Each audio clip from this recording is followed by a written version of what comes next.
పరీక్షలు దగ్గర పడుతున్నాయి కదా, స్టూడెంట్స్లో టెన్షన్, తల్లిదండ్రుల్లో ఆందోళన కామన్. మావాడు బాగా రాయాలి, మంచి మార్కులు రావాలి అని గుళ్ళు గోపురాలు తిరుగుతూ ఉంటారు. కానీ కేవలం ఒక్క పెన్నుతో మీ పిల్లల పరీక్ష భయాన్ని పోగొట్టి విజయాన్ని అందించే ఒక అద్భుతమైన ఆలయం గురించి ఇప్పుడు తెలుసుకుందాం. అవునండి, ఆ పెన్నుతో రాస్తే పాస్ గ్యారంటీ అని భక్తుల నమ్మకం. ఇంతకీ ఆ గుడి ఎక్కడుంది, ఆ పెన్నులు మనకి ఎలా దొరుకుతాయి, ఈ వీడియోలో పూర్తిగా తెలుసుకుందాం. స్కిప్ చేయకుండా చివరి వరకు చూడండి.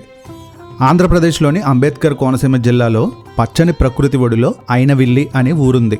అక్కడే మన వరసిద్ధి వినాయకుడు స్వయంభుగా వెలిశాడు. కాణిపాకం తర్వాత అంతటి ప్రాముఖ్యత ఉన్న వినాయక క్షేత్రం ఇదే. అయితే ఇక్కడ విచిత్రం ఏంటంటే, ప్రతి ఏటా పరీక్షల ముందు చదువుల పండుగ లేదా పెన్నుల పండుగ చాలా గ్రాండ్గా జరుగుతుంది. గత 12 ఏళ్లుగా ఈ సాంప్రదాయం కొనసాగుతుంది. ఇక విషయం ఏంటంటే, స్వామివారి పాదాల చెంత లక్షల కొద్దీ పెన్నులు ఉంచి సప్తనదీ జలాలతో రుద్రాభిషేకం, సరస్వతి పూజ చేస్తారు. ఇలా పూజించిన పెన్నులను తీసుకుని పరీక్షలు రాస్తే విద్యార్థులకు మంచి ఆత్మవిశ్వాసం, విజయం కలుగుతుందని ప్రతీతి. అందుకే వీటి కోసం కిలోమీటర్ల మేర క్యూ లైన్లో నిలబడి మరీ జనం ఎగబడుతూ ఉంటారు. ఇక ముఖ్యంగా ఈ సంవత్సరం జనవరి 22న గురువారం ఈ భారీ కార్యక్రమం జరగబోతుంది. స్వామివారికి ఏకంగా 1,00,000 పెన్నులతో మహాభిషేకం నిర్వహించనున్నారు.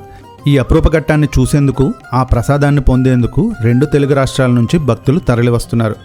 మరి దూరంగా ఉన్నాం, మేము అక్కడికి రాలేమనుకునే వారికి కూడా దేవస్థానం వారు గుడ్ న్యూస్ చెప్పారు. మీరు ఇంట్లో కూర్చునే ఈ పవర్ఫుల్ పెన్నులను పొందవచ్చు. ఎలా అంటారా? జనవరి 22న నేరుగా అయినవిల్లి వెళ్ళి దర్శనం చేసుకుని పెన్నులను ఉచితంగా పొందవచ్చు.